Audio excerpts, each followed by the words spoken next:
Today I'm going to make lemongrass chicken, and this uses the basic flavours of Thailand with ingredients that you can really easily find here. So I've got garlic, chilli, I've got my fresh ginger here, and of course lemongrass. I'm going to put the chicken in a dry marinade for a start off. Then I'm just going to fry it off in a pan. It's really simple and quick.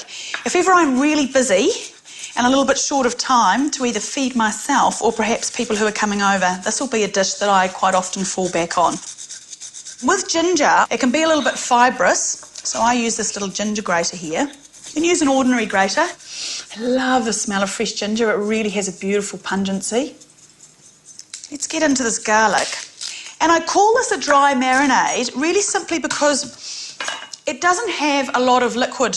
I'm just going to add a little squeeze of lemon juice, but that's it.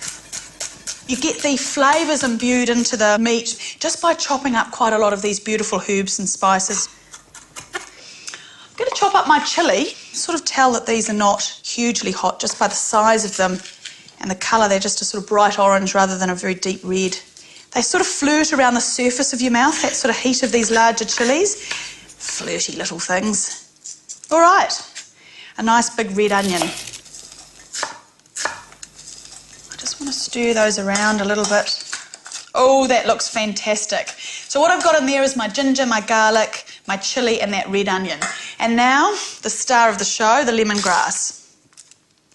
Now, even though I say you don't always have to use exactly the ingredients in the recipes, if a dish is called lemongrass chicken, you do need to use lemongrass and you do need to use chicken. Lemongrass, it's an aromatic little herb, but boy, it's a toughie. So you really need to get out the big guns for this. And the best thing to do is just to give it a good smash. Whee! And you can either just pop it in like that and allow it to sort of infuse its flavours, but I don't mind giving it a quick chop so that we actually do end up eating it. Nice, really fine chop. If you can't find fresh, grab yourself a little jar of it, and it usually lasts quite well in the fridge.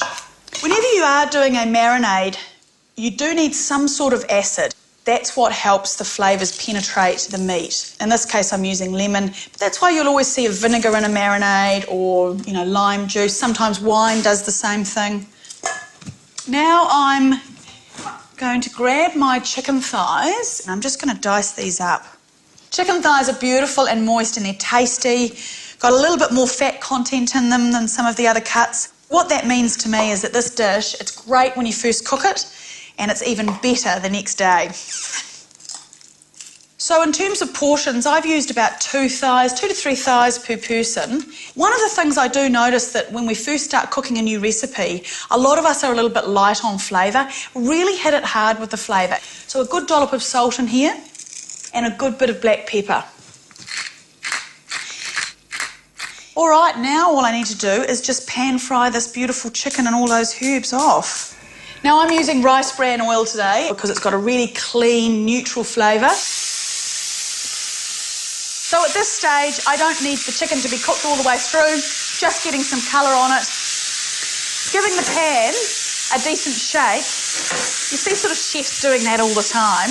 And the reason that they do that is so that you get your food spread quite evenly around a pan or a pot.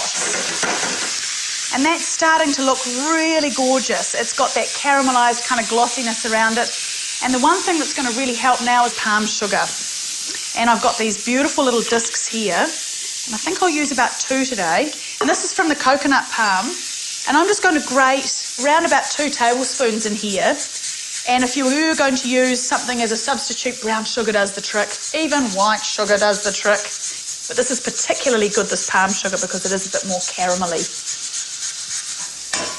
Just need a little bit of water in here as well because that sugar started to caramelise and I want to capture some of that juice so I can have it with my rice. And all that needs to do now is just be on a little slow simmer so that all the flavours start really developing, and that gives me enough time to make a salad.